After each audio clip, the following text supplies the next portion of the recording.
when you think of North and South, what comes to mind? Um, a long, colorful shoot with more actors in one project than I've ever seen before. The cast was just enormous. I mean, it was. Um, I think that the most fun is when you get to work with someone that you've watched their films coming up, like Olivia de Havilland or Jean Simmons, or for me, there were a lot of actresses that came in. Elizabeth Taylor, people came into the show, and to get to work with them, it's just it's just fun. Hmm. And can you remember sort of getting the part and how it all came about? Yeah, my wife at the time, Kirstie Alley, was doing North and South and had done the first book, and we had just gotten married like a year and a half before that, and she went off for 6 months to work on the project right after we got married. So then when they did the second book, uh, I thought, well, that sucks. So and then a role opened up, a really talented actor named uh, Jonathan. Stockwell, I think. Yeah, yeah, yeah. Thank you, Stockwell, who's also became a really talented filmmaker. Hmm. And he had this part, and then I think there were some differences in ideas about what that character was, and suddenly he wasn't in it, and that part opened up, and I auditioned for it mostly because I wanted to be on location with Kirstie since we just got married. Hmm. But then, as it turned out, all her work got compressed into 2 weeks, and I went out on the road for 6 months. So, so It's never straightforward, is it? no, it's never. Um, and obviously you mentioned John Stockwell there and sort of you coming into book two and sort of taking over the role of Billy Hazard. I guess were you sort of aware of the books that had been written by John Jakes, and had you spent any time on the set at all for the sort of the production of book one? I had been on the set during the first book just to visit Kirstie and hang out, and there were some people that I knew that I got to kind of spend time with, just killing time on the set. I never met the author, and it was a different director on the second one, so things kind of changed a lot in that second series. But most of the principal cast remained the same. And North and South was a huge production, thousands of extras and costumes and guest stars, as you've mentioned. Did it feel like a big deal at the time? Yeah, it really did feel like a big deal, and it was. I mean, there had been Roots, and there had been other really significant miniseries, but this really was intended to just kind of dwarf them all, and it did. And I think a lot of that was the cast and the scale of the project, and this the second book, because it the first book is sort of the lead up to the Civil War, and the second one really is all the chaos that came from the Civil War.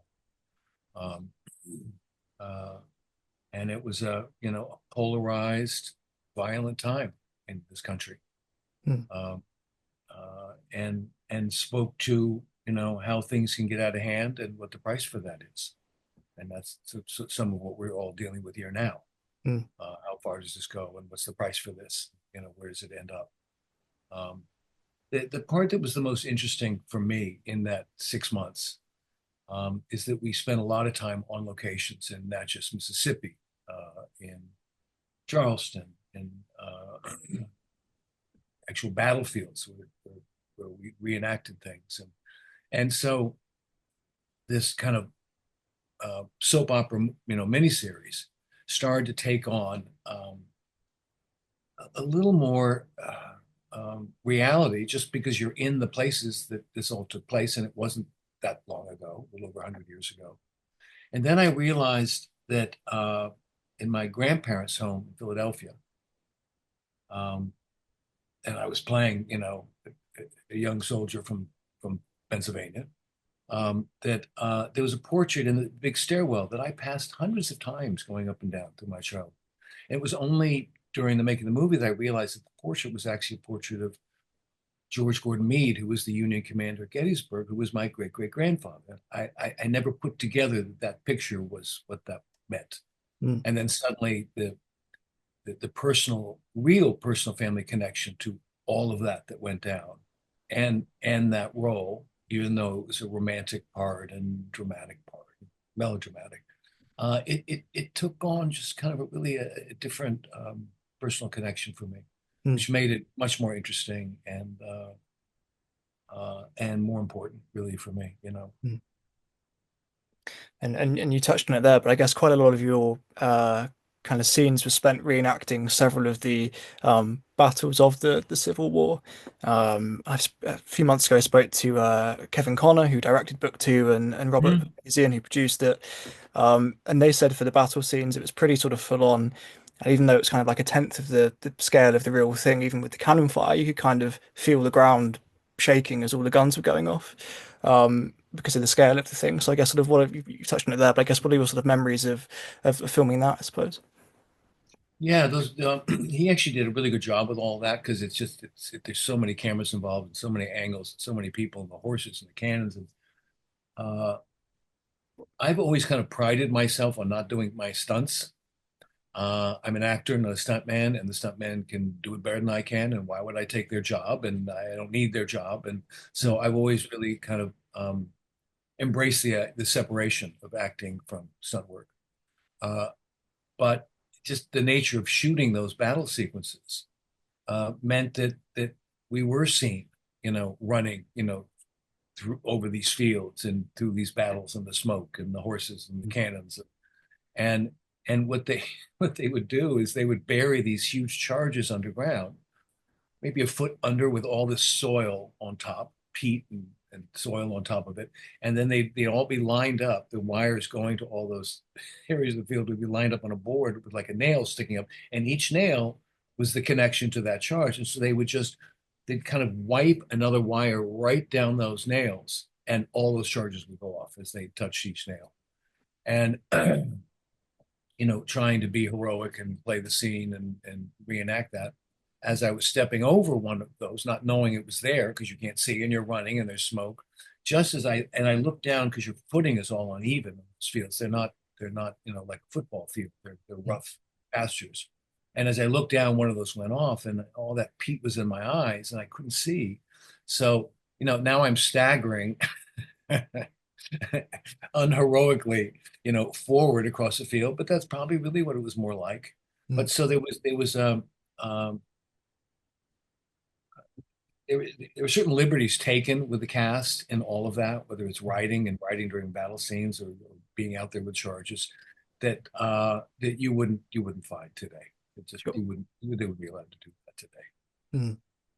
And I guess kind of what was it like, kind of stepping back in time and uh, reliving all of those complexities generally, I suppose, because I guess in many ways it perhaps felt like it was a long time ago, but also I guess it perhaps felt like it was very sort of recent history as well.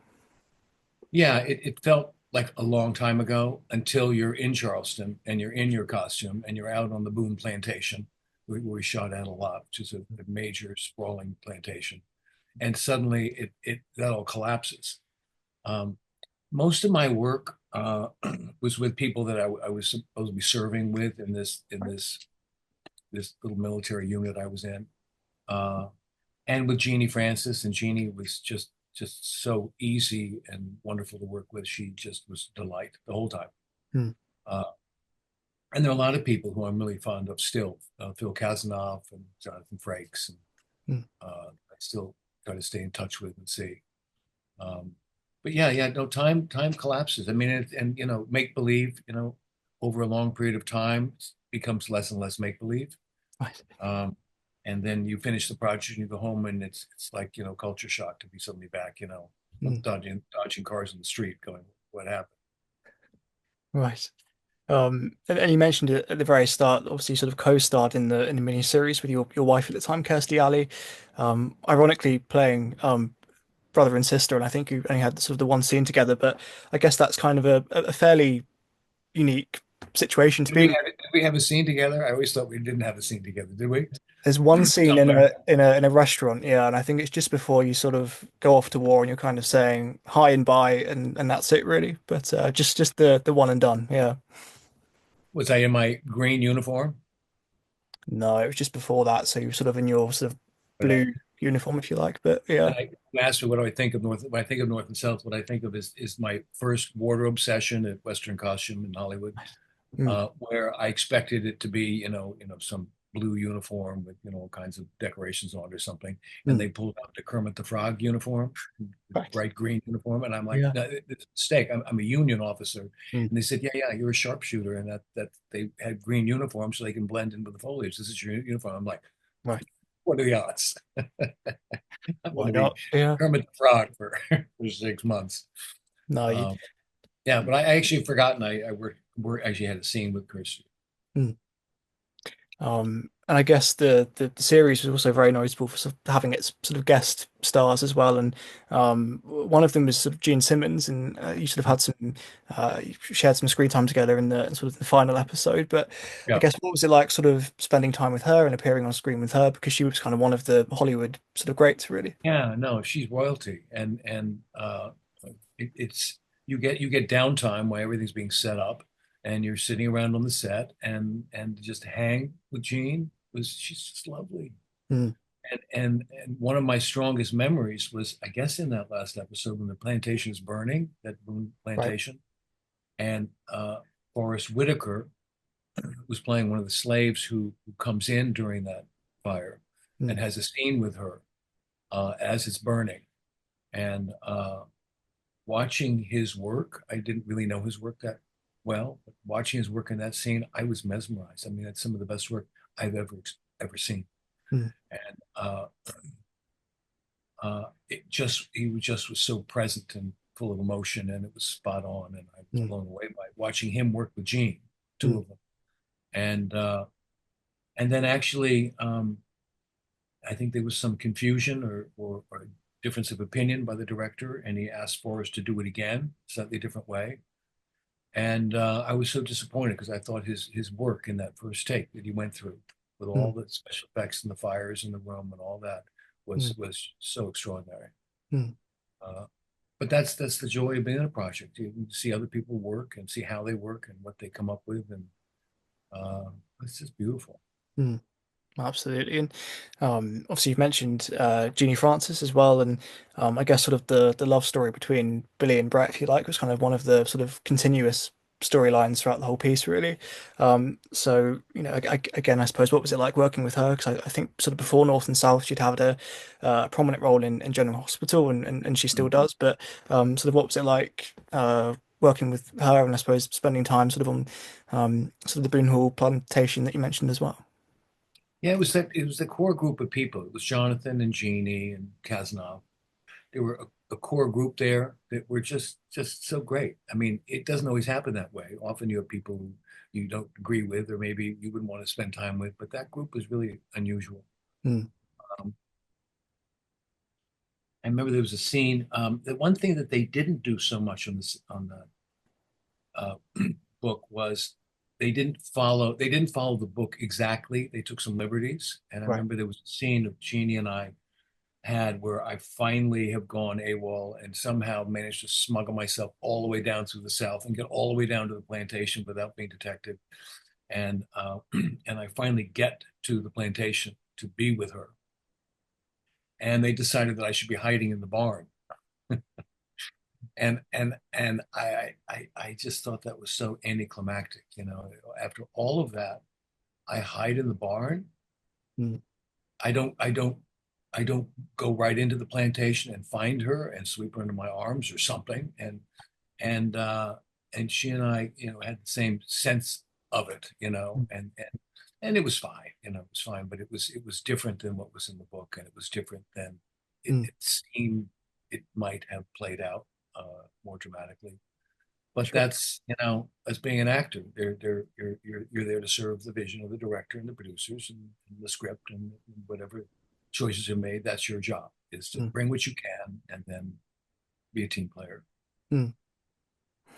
And you mentioned a few moments ago that you have tried to keep in touch with sort of various cast members, and I guess is that a rarity? Because I mean, I've never acted before in my life, but it seems like, it's the world of acting where everyone does their thing and then they go off and everyone then does different things. But as you say, sort of with a few people you are sort of still in touch and obviously have sort of your memories of the time you spent together sort of making North and South.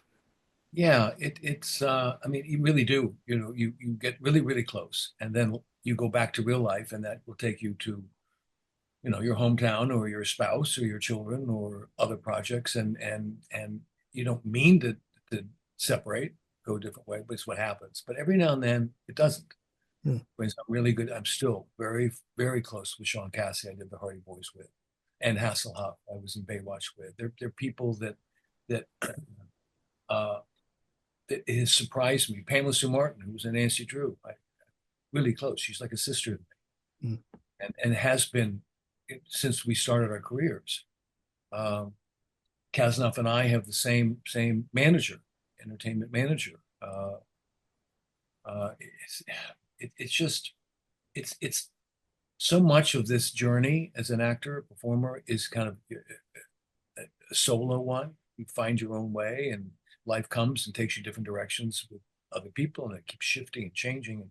But every now and then to stay in touch with people, and North and South had that. I mean, obviously, my wife was part of that at the time, and Jonathan and Jeannie ended up getting a house on the coast of Maine, where I had a house for years.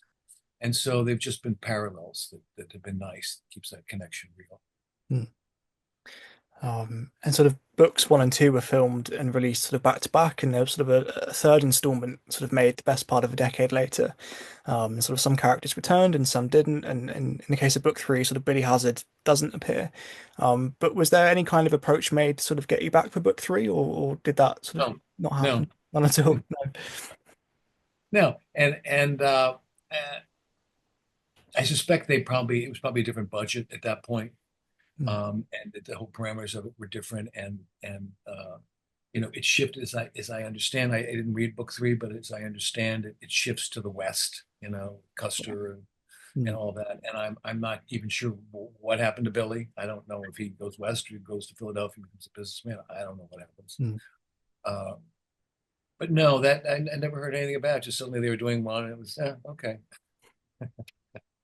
It happens that way sometimes. Sure, it's book three's lost, as you say. It is a bit of a tonal shift, but there we are. And I guess sort of finally for me, sort of this year is the 40th anniversary of North and South, and I think the people that first watched it when it came out sort of keep coming back to it, and I think equally there are sort of new generations that are finding it as well. I've sort of spoken to a few members of the crew, and they've said that, for them, it was sort of like one of the highlights of their career, and they've kind of spent the year since trying to sort of recapture that, really. And I think it was Mark Wolper that said that North and South seems more relevant now than perhaps it ever has. I guess, sort of for you, how do you reflect on it sort of 40 years on, really? Yeah, I mean, 40 years. It's hard to kind of embrace the time that's gone by. But I've had that happen too. I mean, Baywatch reunion was I guess 30, and Hardy Boys. I don't even know what that was. I mean, it's been so many years. So uh, where I have been really lucky, and it is luck. It's it's not a lack of effort and focus and wanting, but it's luck. Is that when I really first started working, I wanted a career like Jimmy Stewart's, who was in North and South, um, that lasted. It was a real career, not one big project and get really famous, put some money aside and disappear. I wanted a working career, more like an English career than what has been traditional for Americans to have. Um, and for one reason or another, and I don't know why, I'm still here. I'm still enjoying my work. I've retired many times. I've told my kids, that's it. I don't want to do this anymore. I'm retiring. And 6 months later, I'm like, I changed my mind. Um, I still love the work, and I will continue to work as I can, and I'm really grateful for that. And in these years, this many years has gone by, it's amazing. And Mark is right. I remember Mark well. I mean, he really was an engaged, active producer. He was involved, took responsibility, and worked hard. And his dad was, a god in miniseries. Um, But there are parallels. I mean, history repeats. History is full of lessons. Things come back around again and often fall into the same patterns. And it's hard because there's so much fun in North and South. It's such a spectacle and it's so beautiful. The cast are so gorgeous and the whole thing is so sweeping that it's hard to really kick back and actually go, okay, so what was Jake's writing about other than the soap opera? What's behind this? And what's behind it is how quickly things can polarize and get out of control, and then what the price for that is. And I think in a lot of places in the world right now, that's relevant.